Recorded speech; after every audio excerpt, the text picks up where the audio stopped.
तेरी बाहों में पल पल गुजार के खिल उठा मन चमन मेरा सारा आलम। तुम क्या किया दिन बहार के, दिन बहार के। सारा जहां पा लिया मोहब्बत में तेरी।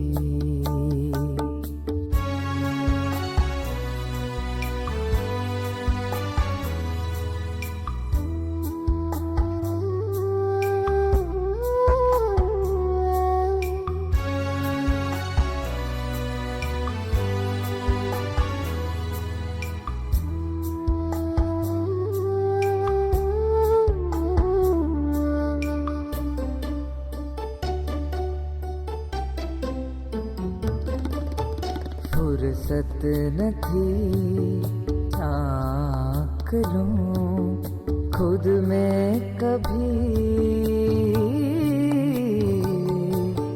फुर्सत न थी झाँक लूं खुद में कभी। अब हौसला आए तेरे द्वार पे, खिल उठा मन चमन मेरा सारा आलम। तुम क्या किया दिन बहार के, जहां पा लिया मोहब्बत में तेरी।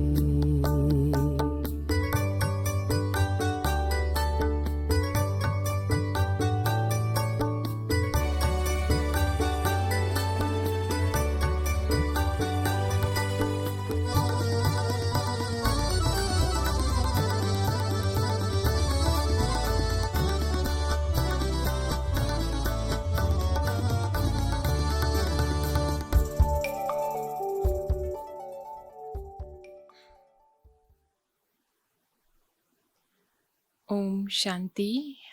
मीठे प्यारे बाबाको आजको महावाक्य रहेको छ। मिति 2077 साल भाद्र 29 गते सोमबार, तदनुसार 14/9/2020 को। प्यारे बाबा हामीलाई आज मुख्य सारमा भन्नुहुन्छ, मिठे बच्चे तिमी अहिले सच्चा पाठशालामा बसेका छौ। यो सत्संग पनि हो। यहाँ तिमीलाई सत्य बाबाको संग मिलेको छ, जसले पार लगाउनुहुन्छ। बाबा हामीलाई मुख्य सारमा भन्दै हुनुहुन्छ, मिठे बच्चे तिमी अहिले सच्चा पाठशालामा छौ। अहिले हामी बच्चाहरू सच्चा पाठशालामा छौँ। सत्य बाबाको पढाइ हामी पढ्दैछौँ। यो सत्संग पनि हो। बाबा भन्नुहुन्छ कि यहाँ हामी बच्चाहरू अहिले सत्य बाबाको सँगमा छौँ। सत्य बाबाको सँग हामीलाई मिलेको छ, जसले पार लगाउनुहुन्छ। प्रश्नमा बाबा सोध्नुहुन्छ, हिसाब किताबको खेलमा मनुष्यको समझ र तिम्रो समझमा कुन चाहिँ अन्तर छ? हिसाब किताबको खेलमा मनुष्यको समझ र तिम्रो समझमा कुन चाहिँ अन्तर छ? उत्तरमा बाबा बताउनुहुन्छ, मनुष्यले सम्झन्छन् यो जुन दुःख सुखको खेल चल्छ, यो दुःख सुख सबै परमात्माले नै दिनुहुन्छ। तर तिमी बच्चाहरूले सम्झन्छौ यो हरेकको कर्मको हिसाबको खेल हो। बाबाले कसैलाई पनि दुःख दिनुहुन्न, उहाँ त आउनुहुन्छ नै सबैलाई सुखको मार्ग बताउन। बाबा भन्नुहुन्छ, प्यारा बच्चाहरू, मैले कसैलाई पनि दुखी बनाएको होइन, यो त तिम्रै कर्मको फल हो। यसरी जब हामी बच्चाहरूलाई ज्ञान मिल्छ भने हामी बच्चाहरूको स्मृतिमा आउँछ कि हिसाब किताबको जति पनि खेल अहिले अनेक कर्म भोग मनुष्य आत्माहरूले भोगिरहनु परेको छ, हामी स्वयंले पनि भोगिरहेको छौँ भने पनि यो सबै आफ्नो कर्मको भोगाई हो, जुन आफैले गरेको कर्मको एक फलको रूपमा हामीलाई प्राप्त भइरहेको छ। भने दुनियाँको मनुष्य आत्माहरूलाई त्यो सत्य ज्ञान नभएको कारणले गर्दा भन्ने गर्छन् कि जुन दुःख सुखको खेल अहिले चलिरहेको छ, यो दुःख सुख सबै परमात्माले नै दिनुहुन्छ। तर भगवान अर्थात् शिव बाबा त स्वयं दुःख हरेर सुख दिनेवाला हुनुहुन्छ। दुःख हर्ता सुखकर्ता भनेर उहाँलाई पुकार्छौँ भने अवश्य पनि बाबा आएर हामीलाई सुखको मार्ग बताउनुहुन्छ, न कि कुनै दुःख दिनुहुन्छ। गीत साज, इस पाप की दुनिया से कहीं दूर ले चलो। ओम शान्ति। मीठा प्यारा रुहानी बच्चाहरूले गीत सुन्यो। कसलाई पुकार गर्छन्? जुन गीतमा गायन गरिएको छ भगवानको, त आएर हामीलाई यो दुःखको दुनियाँ, पापको दुनियाँबाट लिएर जानुहोस् भनेर हामी सुन्ने गर्छौँ भने यो पुकार कसलाई गर्छन्? बाबालाई। बाबा आएर यस पापको कलियुगी दुनियाँबाट सतयुगी पुण्यको दुनियाँमा लिएर जानुहोस्। अहिले जीव आत्माहरू सबै कलियुगी छन्, उनीहरूको बुद्धि माथितिर जान्छ। जब यो कलियुगको समयमा, यो घडीमा हर आत्मालाई दुःख अशान्ति छ भने पक्कै पनि आफ्नो घर शान्ति धामतर्फ नै बुद्धि हरेकको गइरहेको छ। बाबा भन्नुहुन्छ, म जो हुँ, जस्तो हुँ, यस्तो कसैले पनि जानेका छैनन्। ऋषि मुनि आदिले पनि भन्छन्, हामीले रचयिता मालिक अर्थात् बेहदका बाबा र उहाँको बेहदको रचनाको आदि मध्य अन्त्यलाई जान्दैनौँ। आत्माहरू जहाँ रहन्छन् त्यो हो ब्रह्म तत्व, जहाँ सूर्य चन्द्रमा हुँदैनन्, न मूलवतन न सूक्ष्मवतनमा। बाँकी यस रङ्गमञ्चमा त बिजुली आदि सबै चाहिन्छ नै। त्यसैले यस रङ्गमञ्चलाई बिजुली आदि मिल्छ राति चन्द्रमा र ताराहरूको दिनमा सूर्य। यी हुन् बत्तीहरू। यो बेहद नाटकशालामा यो सृष्टि एक रङ्गमञ्च हो भने यसमा बिजुलीको काम अर्थात् बत्तीको काम रातको समयमा प्रकृतिद्वारा नै चन्द्रमा र ताराबाट मिलेको छ भने अर्को फेरि प्रकाश भने दिनमा सूर्यबाट मिल्छ। बाबा बताउनुहुन्छ यो बेहदको बत्तीहरू हुन्। यी बत्तीहरू भएर पनि अन्धकार भनिन्छ। रातमा त फेरि पनि बत्ती बाल्नुपर्छ। सत्ययुग त्रेतालाई भनिन्छ दिन र भक्ति मार्गलाई भनिन्छ रात। यो पनि समझको कुरा हो। नयाँ दुनियाँ नै फेरि पुरानो अवश्य बन्छ। फेरि नयाँ भएपछि पुरानोको अवश्य विनाश हुन्छ। यो हो बेहदको दुनियाँ। भवन पनि कुनै ठुला ठुला हुन्छन् राजा आदिका। यो हो बेहदको घर, मञ्च अर्थात् स्टेज। यसलाई कर्म क्षेत्र पनि भनिन्छ। अहिले यो बेहदको नाटकशाला भनौँ या मञ्च भनौँ, स्टेजमा आएर हामी आफ्नो कर्म गरिरहेको छौँ अर्थात् आफ्नो पाठ खेलिरहेको छौँ, जसलाई कर्म क्षेत्र पनि भनिन्छ। कर्म त अवश्य गर्नु नै पर्ने हुन्छ। सबै मनुष्यको लागि यो कर्म क्षेत्र हो। सबैले कर्म गर्नै पर्छ, पाठ खेल्नै पर्छ। पाठ हरेक आत्मालाई पहिलादेखि नै मिलेको छ। तिमीहरूमा पनि कोही छन् जसले यी कुरालाई राम्ररी बुझेका छन्। वास्तवमा यो गीता पाठशाला हो। पाठशालामा के कुनै वृद्ध आदिले पढ्छन् र? यहाँ त वृद्ध जवान आदि सबैले पढ्छन्। वेद पाठशाला भनिँदैन, त्यहाँ त कुनै लक्ष्य उद्देश्य हुँदैन।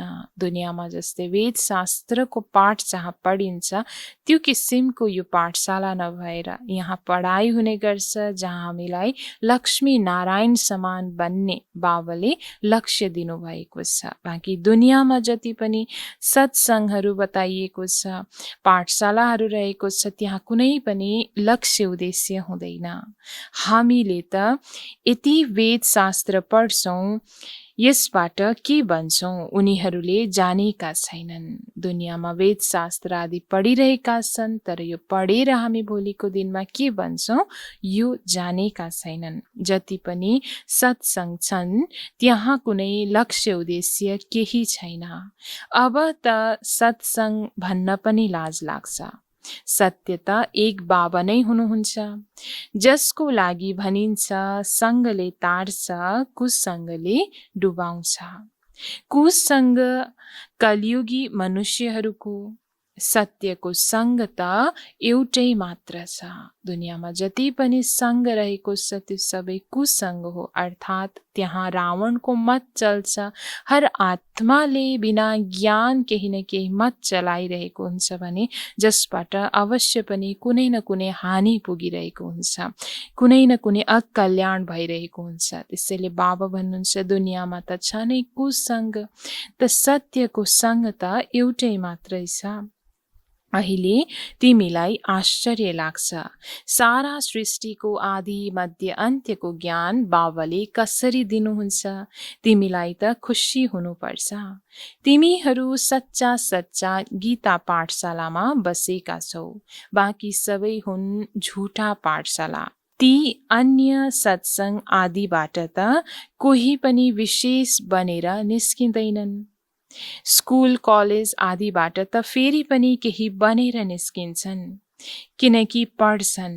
बाँकी कहीँ पनि पढाइ हुँदैन, सत्सङ्गलाई पढाइ भनिँदैन। शास्त्र आदि पढेर फेरि पसल खोलेर बस्छन्, पैसा कमाउँछन्। ग्रन्थ आदि अलिकति सिकेर गुरुद्वारा खोलेर बस्छन्। गुरुद्वारा पनि कति धेरै खोल्छन्। गुरुको द्वार अर्थात् घर भनिन्छ नि, द्वार खुल्छ, त्यहाँ गएर शास्त्र आदि पढ्छन्। तिम्रो गुरुद्वारा हो मुक्ति र जीवन मुक्ति धाम, सद्गुरुद्वार। सद्गुरुको नाम के हो? अकाल मूर्त। सद्गुरुलाई अकाल मूर्त भन्छन्। उहाँ आएर मुक्ति जीवन मुक्तिको द्वार खोल्नुहुन्छ। सद्गुरु हामीलाई मिलेको छ, जसको गायन दुनियाँमा पनि सद्गुरु अकाल मूर्त हुनुहुन्छ भनेर भनिन्छ। विशेष सिख धर्ममा भने यहाँ सद्गुरु स्वयं शिव बाबा आएर हामीलाई मुक्ति जीवन मुक्तिको मार्ग बताउँदै हुनुहुन्छ, मुक्ति जीवन मुक्तिको द्वार खोल्नुहुन्छ। अकाल मूर्त हुनुहुन्छ, जसलाई कालले पनि खान सक्दैन। आत्मा हो नै बिन्दु, उसलाई कालले कसरी खान सक्छ? आत्मा त शरीर छोडेर भाग्छ। मनुष्यले यो कहाँ बुझ्छन् र? एक पुरानो शरीर छोडेर गएर अर्को लिन्छन्, यसमा रुनु पर्ने के आवश्यकता छ? यो तिमीलाई थाहा छ, ड्रामा अनादि बनेको छ। हरेकले पाठ खेल्नु नै पर्छ। हरेकको आफ्नो पाठ रहेको हुन्छ, आफ्नो समय अवधिमा आउनु छ र फेरि एक शरीर छोडेर अर्को धारण गर्नु छ, जिसको बारेमा बाबाले हामीलाई यो ज्ञान दिनुभएको छ। बाँकी दुनियाँमा रुने कराउने गर्छन् जब कसैले शरीर छोड्छन् भने, तर अहिले हामीलाई ज्ञान मिलेको छ कि यो मात्रै शरीर त विनाशी चोला रहेछ, जसको परिवर्तन अवश्य हामीले गर्नु छ। बाबाले सम्झाउनु भएको छ, सतयुगमा हुन्छन् नष्ट मोह, मोहजितको पनि कहानी छ नि, पण्डितहरूले सुनाउँछन्। माताहरूले पनि सुन्दा सुन्दा ग्रन्थ राखेर बस्छन् सुनाउनको लागि। धेरै मानिसहरू गएर सुन्छन्, त्यसलाई भनिन्छ कनरस। ड्रामा योजना अनुसार मनुष्यले त भन्छन् हाम्रो दोष नै के छ। बाबा भन्नुहुन्छ तिमीहरूले मलाई बोलाउँछौ दुःखको दुनियाँबाट लिएर जानुहोस् भनेर। अब म आएको छु, त्यसैले मेरो कुरा सुन्नुपर्छ नि। यसरी बाबा जसलाई हामीले जन्म जन्मदेखि पुकार्दै आएको थियौँ, दुःख हरेर सुख दिनको लागि, विशेष हामी आत्मामा जुन अशान्ति थियो, दुःख थियो, त्यसलाई हरेर सुख शान्तिको बाटो देखाउनुहोस् भनेर हामीले नै भक्तिमा पुकारेको थियौँ भने अहिले अवश्य पनि स्वयं शिव बाबा आएर पढाउनु भएको बेलामा, त्यस ज्ञानको मार्ग बताउनु भएको बेलामा सुन्नुपर्छ नि। बाबाले बच्चाहरूलाई बसेर सम्झाउनुहुन्छ, राम्रो मत मिल्छ भने त्यो लिनुपर्छ नि। तिम्रो पनि केही दोष छैन, यो पनि ड्रामा थियो। राम राज्य रावण राज्यको खेल बनेको छ। खेलमा कसैले हार्छ भने उसको दोष कहाँ हुन्छ र? जित र हार हुन्छ, यसमा लडाईँको कुरा छैन। तिम्रो बादशाही थियो, यो पनि तिमीलाई पहिला थाहा थिएन। हामी नै सत्ययुगी दुनियाँमा महाराजा महारानी लक्ष्मी नारायण समान देवी देवता थियौँ। हाम्रो नै राज्य थियो बेहदको, यो पनि हामीलाई ज्ञान थिएन, जुन अहिले बाबाले आएर बताउनुहुन्छ, हामी बच्चाहरूलाई स्मृति दिलाउनुहुन्छ। अहिले तिमीहरूमा जो सेवाधारी छन्, जसको नाम प्रसिद्ध छ, उनीहरूले जानेका छन्। दिल्लीमा सबैभन्दा राम्ररी सम्झाउनेवाला को छ? तब तुरुन्तै नाम लिन्छन् जगदीशको। तिम्रो लागि पत्रिका पनि निकाल्छन्, त्यसमा सबै कुरा आउँछ। अनेक प्रकारका पोइन्ट लेख्छन्, ब्रिजमोहनले पनि लेख्छन्। लेख्नु कुनै सामान्य कुरा कहाँ हो र? यसरी अनन्य सेवाधारी बच्चाहरूको बाबा नाम गायन गर्नुहुन्छ, जगदीश चन्द्र भाइजी, जसले अनेक लेखहरू लेख्नुभयो एक बाबाको ज्ञानलाई स्पष्ट पार्नको लागि। साथसाथै पछिल्लो समयमा ब्रिजमोहन भाइजीले पनि अनेक लेखहरू लेखेर हर कुरालाई विशेष मनन चिन्तन गर्दै हर आत्मालाई ज्ञानको प्रकाश दिँदै हुनुहुन्छ। अवश्य विचार सागर मन्थन गर्छन्, राम्रो सेवा गर्छन्। कति मानिसहरू पढेर खुसी हुन्छन्, बच्चाहरूलाई पनि रिफ्रेसमेन्ट मिल्छ। कोहीले प्रदर्शनीमा धेरै मेहनत गर्छन्, कोही फेरि कर्मबन्धनमा फसेका हुन्छन्, त्यसैले त्यति पुरुषार्थ गर्न सक्दैनन्। जो कर्मबन्धनबाट मुक्त रहन्छ, सेवाको लागि उनी अगाडि बढ्न सक्छ भने अर्कोतर्फ बाबा बताउनुहुन्छ जो कर्मबन्धनमा फसेका हुन्छन् उनीहरूले त्यति पुरुषार्थ गर्न सक्दैनन्। यसलाई पनि भनिन्छ ड्रामा। अबलाहरूमाथि पनि अत्याचार हुने ड्रामामा पाठ छ। यस्तो पाठ किन रचियो यो प्रश्न नै उठ्दैन। यो त अनादि बनी बनाऊ ड्रामा हो। यसलाई कहाँ केही गर्न सकिन्छ र? कसैले भन्छन् मैले अपराध के गरे जसकारण यस्तो पाठ छ। अब अपराधको कुरा छैन, यो त पाठ हो। जसरी हरेक नाटकमा आफ्नो किसिमको पाठ मिलेको हुन्छ, त्यस्तै हामी पनि यस बेहदको नाटकमा आफ्नो पाठ निर्वाह गर्दैछौँ। यसमा कसैको दोष छैन, बाबा बताउनुहुन्छ। अबलाहरू कोही त निमित्त बन्छन् जसमाथि अत्याचार हुन्छ। फेरि त सबैले भन्छन् हामीलाई यो पाठ किन? होइन, यो बनी बनाऊ ड्रामा हो। पुरुषहरूमाथि पनि अत्याचार हुन्छ। यी कुरामा कति सहनशील हुनुपर्छ, धेरै सहनशीलता चाहिन्छ। मायाका विघ्न त धेरै आउँछन्, विश्वको बादशाही लिन्छौ, त्यसैले केही मेहनत त गर्नुपर्छ। ड्रामामा आपत विपद खिटपिट आदि कति हुन्छ। यसरी ड्रामामा अर्थात् यो सत्यको मार्गमा विशेष चल्ने क्रममा बाबा बताउनुहुन्छ अनेक किसिमको आपद विपद खिटपिटहरू सहन गर्नु छ। यसमा अचल अडोल रहेर अगाडि बढ्नु छ, किनकि हामी बेहदको विश्वको बादशाही प्राप्त गर्दैछौँ भने बाबा भन्नुहुन्छ केही मेहनत त अवश्य गर्नु छ। अबलामाथि अत्याचार लेखिएको छ, रगतको नदीहरू पनि बग्छन्, कतै पनि सुरक्षा हुँदैन। अहिले त बिहान क्लास आदिमा जान्छौ सेन्टरमा, यस्तो पनि दिन आउनेछ तिमी बाहिर पनि निस्कन सक्ने छैनौ। दिन प्रतिदिन जमाना बिग्रिँदै जान्छ र बिग्रिनु नै छ। दुःखको दिन धेरै जोडले आउँछन्, बिमारी आदिमा दुःख हुन्छ, तब फेरि भगवानलाई याद गर्छन्, पुकार्छन्। जसरी बाबाले हामीलाई बताउँदै जानुहुन्छ हरेक ड्रामाको एक एक रहस्यको बारेमा कि भोलिको दिन कस्तो आउँदैछ, त्यही अनुसार हिजोको दिनमा हामी सेन्टरमा आएर क्लास सुन्ने गर्थ्यौँ भने अहिले यो समय पनि साँच्चीकै आइसकेको छ कि घरबाट बाहिर पनि ढुक्कले निस्किने अवस्था छैन। बाबा बताउनुहुन्छ कि दिन प्रतिदिन समय त अझै बिग्रिँदै जान्छ, बिग्रिनु नै छ, किनकि विनाश त नजिक आइरहेको छ। दुःखको दिनहरू अझै जोडले अवश्य आउने छन्। अहिले तिमीलाई थाहा छ बाँकी थोरै दिन मात्रै छन्, फेरि हामी आफ्नो शान्तिधाम सुखधाममा अवश्य जान्छौँ। दुनियाँलाई त यो पनि थाहा छैन। अहिले तिमी बच्चाहरूले महसुस गर्छौ नि, अब बाबालाई पुरा चिनिसकेका छौ। उनीहरू सबैले त सम्झन्छन् परमात्मा त लिङ्ग हुनुहुन्छ, शिवलिङ्गको पूजा पनि गर्छन्।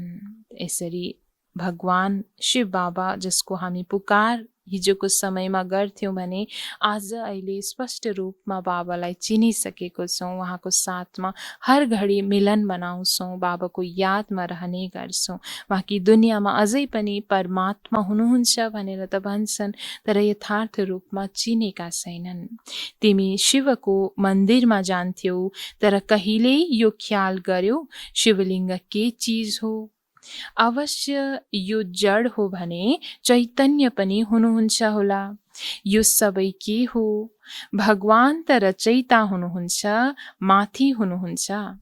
उहाँको निशानी हो केवल पूजाको लागि। पूज्य भएको बेला फेरि यो चिज हुँदैनन्। शिव काशीको मन्दिरमा जान्छन्, भगवान निराकार हुनुहुन्छ, यो कसैलाई पनि कहाँ थाहा छ र? हामी पनि उहाँका बच्चा हौँ, बाबाको बच्चा भएर फेरि हामी दुःखी किन छौँ?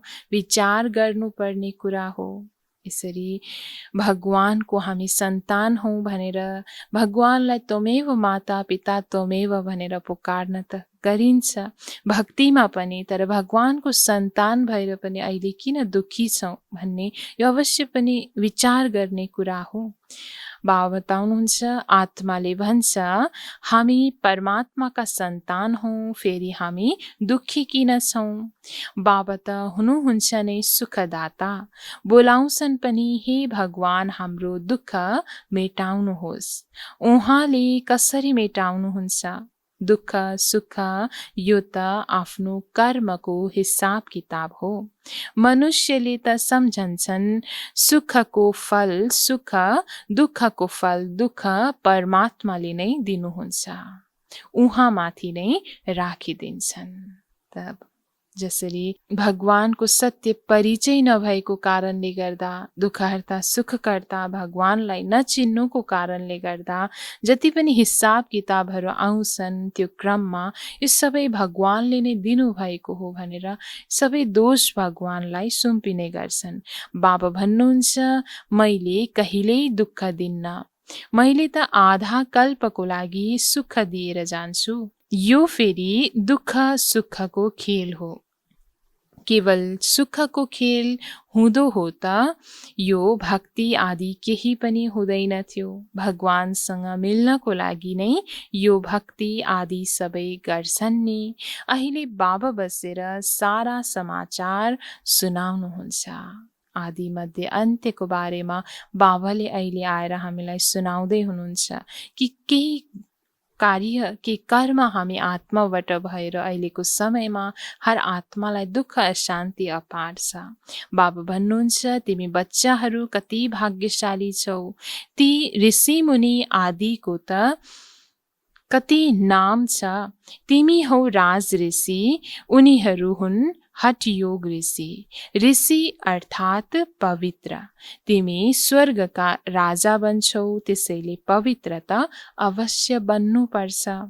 सत्ययुग तेर्तामा जसको राज्य थियो फेरि उनैको हुन्छ, बाँकी सबै पछि आउँछन्। तिमीले अहिले भन्छौ हामीले श्रीमत अनुसार आफ्नो राज्य स्थापना गरिरहेका छौँ। पुरानो दुनियाँको विनाश हुनमा समय त लाग्छ नि। सत्ययुग आउनु छ, कलियुग जानु छ। यसरी हामीलाई अहिले महसुस भइरहेको छ कि साँच्चै कि अब भोलिको दिनमा नयाँ दुनियाँको स्थापना हुँदैछ भने सतयुग आउँदैछ र कलियुग अवश्य जानु नै छ। कति ठुलो दुनियाँ छ, एक सहर मनुष्यले कति भरिएको छ। धनवान व्यक्तिले दुनियाँको चक्कर लगाउँछन्, तर यहाँ सारा दुनियाँलाई त कसैले देख्न सक्दैन। हो सत्ययुगमा देख्न सक्छन्, किनकि सत्ययुगमा हुन्छ नै एक राज्य, थोरै राजाहरू हुन्छन्। यहाँ त हेर कति ठुलो दुनियाँ छ। यति ठुलो दुनियाँको चक्कर लगाउन कसले सक्छ? त्यहाँ त तिमी समुद्रमा जानु पर्दैन। त्यहाँ श्रीलङ्का, सिलोन, बर्मा आदि हुन्छन्? हुँदैनन्, केही पनि हुँदैनन्। यो कराची पनि हुँदैन। तिमीहरू सबै मिठो नदीको किनारमा रहन्छौ। खेतीबाडी सबै हुन्छ। सृष्टि त ठुलो छ। मनुष्य थोरै हुन्छन्, फेरि पछि वृद्धि हुन्छ। सतयुगमा एक राज्य हुन्छ, एकै त्यहाँ खण्ड हुन्छ, भारत खण्ड, जसलाई सत्य खण्ड भनिन्छ। जुन खण्डमा थोरै मात्रै मनुष्य आत्माहरू देवी देवताको रूपमा राज्य गर्छन् भने पछि पछि बिस्तारै बिस्तारै वृद्धि हुँदै जान्छ। फेरि त्यहाँ गएर आफ्नो राज्य स्थापना गर्छन्। बिस्तारै बिस्तारै हडप्दै गए, आफ्नो राज्य स्थापना गरे। अब त सबैले छोड्नुपर्छ। एक भारतवर्ष नै हो जसले कसैको पनि राज्य छिनेको छैन, किनकि भारतवर्ष वास्तवमा अहिंसक हो नि। सारा दुनियाँको मालिक थियो, अरू सबै पछि आएका हुन्, जसले टुक्रा टुक्रा लिँदै गए।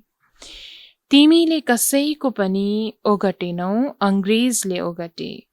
तिमीहरूलाई त बाबाले विश्वको मालिक बनाउनुहुन्छ। तिमीहरू अन्त कहीँ गएनौ।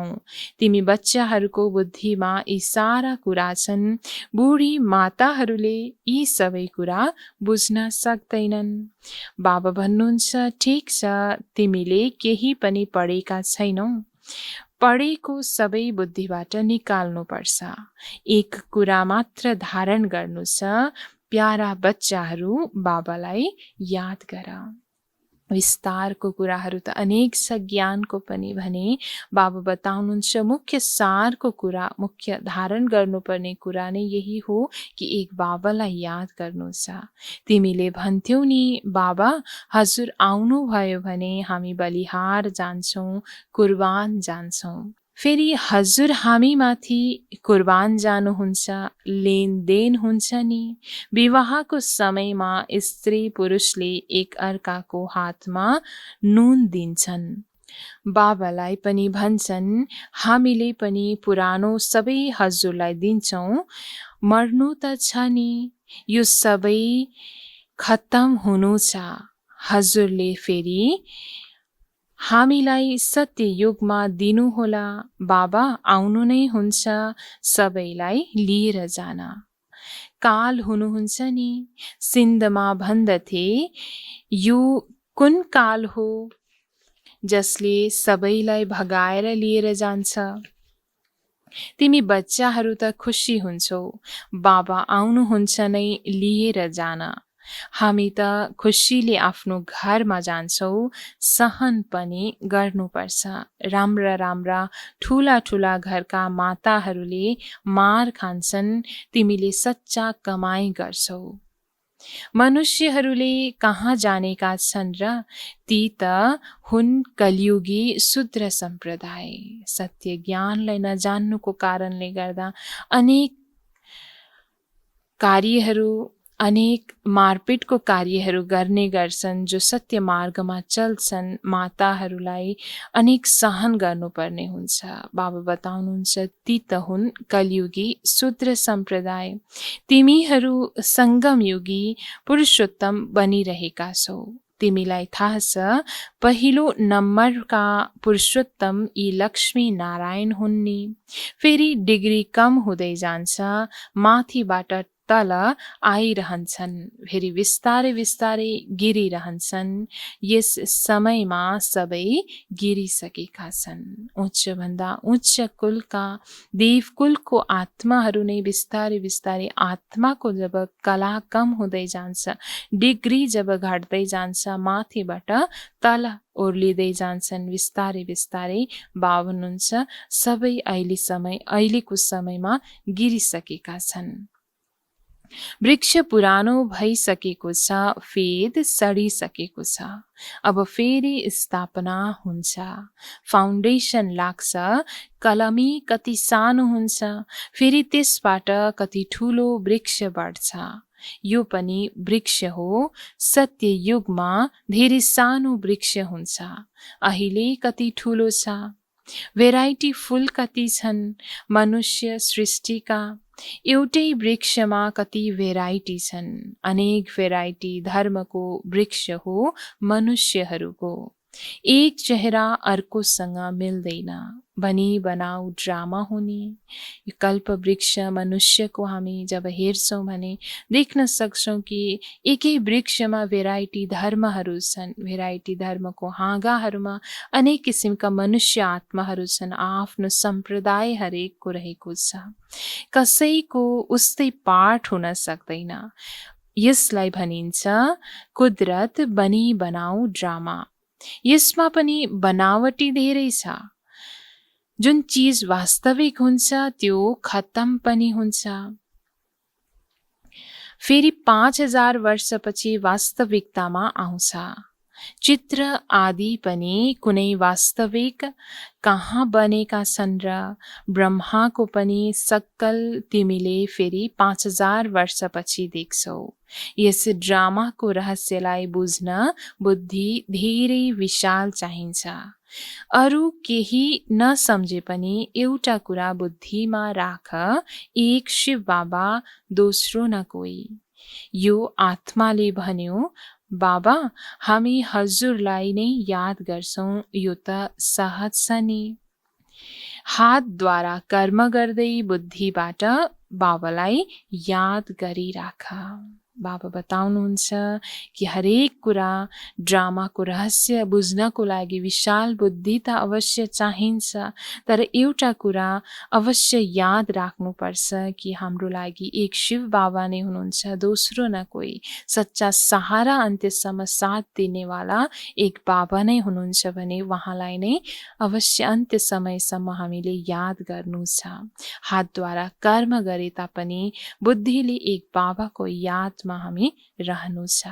अच्छा, मीठे मीठे सिकलदे बच्चाहरूप्रति माता पिता बाप दादाको याद प्यार एवं गुड मर्निङ।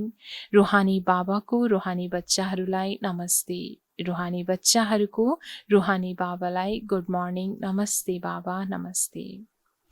धारणाको लागि मुख्य सार 1 नम्बरमा सहनशीलताको गुण धारण गरेर मायाको विघ्नमा पास हुनु छ।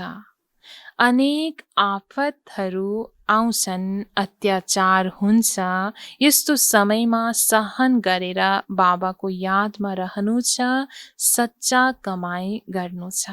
बाबा धारणाको लागि मुख्य सार 1 नम्बर पोइन्टमा हामीलाई भन्दै हुनुहुन्छ कि सहनशीलताको गुण धारण गर्दै मायाको हरेक विघ्नलाई पार गर्दै जानु छ, पास हुनु छ। त्यसमा हरेक आपतहरू अवश्य आउँछन्, अत्याचार हुन्छ, तर यस्तो समयमा पनि बाबा बताउनुहुन्छ कि सहन गरेर बाबाको यादमा रहनु छ, तब नै हाम्रो सच्चा कमाई हुनेछ। धारणा 2 मा विशाल बुद्धि बनेर यस बनी बनाऊ ड्रामालाई राम्ररी बुझ्नु छ। यो कुदरती ड्रामा बनेको छ, त्यसैले प्रश्न उठ्न सक्दैन। बाबाले जुन राम्रो मत दिनुहुन्छ त्यसैमा चलिरहनु छ। धारणा 2 मा बाबा हामीलाई यो पक्का गराउँदै हुनुहुन्छ कि विशाल बुद्धि बनेर यस बेहदको ड्रामालाई राम्रोसँग बुझ्नु छ। यो कुदरती ड्रामा जुन बनेको छ, त्यसैले बाबा बताउनुहुन्छ यसमा कुनै पनि प्रश्न उठाउनु छैन, उठ्न पनि सक्दैन। बाबाले जुन राम्रो मत हामीलाई श्रीमत दिनुहुन्छ त्यसमा नै सदा चलिरहनु छ। वरदान बाबा हामीलाई आज दिनुहुन्छ, बाबा समान वरदानी बनेर हरेकको दिललाई आराम दिने मास्टर दिलाराम भव। बाबा समान वरदानी बनेर हरेकको दिललाई आराम दिने मास्टर दिलाराम भव। वरदानको विस्तारमा जो बाबा समान वरदानी मूर्त बच्चा छन् तिनले कहिल्यै कसैको कमजोरीलाई हेर्दैनन्। ती सबैमाथि रहम दिल हुन्छन्। जसरी बाबाले कसैको कमजोरीहरूलाई दिलमा राख्नुहुन्न, त्यस्तै वरदानी बच्चाहरूले पनि कसैको कमजोरी दिलमा धारण गर्दैनन्। उनीहरू हरेकको दिललाई आराम दिने मास्टर दिलाराम हुन्छन्। त्यसैले साथी हुन् वा प्रजा, सबैले उनको गुणगान गर्छन्। सबैको दिलबाट यही आशीर्वाद निस्कन्छ, यी त हाम्रा सदा स्नेही सहयोगी हुन्। यसरी वरदानमा बाबा हामीलाई विशेष मास्टर दिलारामको वरदान दिँदै हुनुहुन्छ र यसमा बाबा भन्नुहुन्छ कि बाबा समान वरदानी मूर्त बच्चाहरू जो छन् उनीहरूले कहिले पनि कसैको कमजोरीलाई आफ्नो दिलमा धारण गर्दैनन्, न कि कसैलाई वर्णन गर्छन्, तर त्यसको बदलामा सबैमाथि रहमदिल भएर हरेक आत्माको कमजोरीलाई हटाउनको लागि स्नेही बनेर सहयोगी बनेर जो चल्छ उसैलाई बाबा भन्नुहुन्छ मास्टर दिलाराम बच्चाहरू।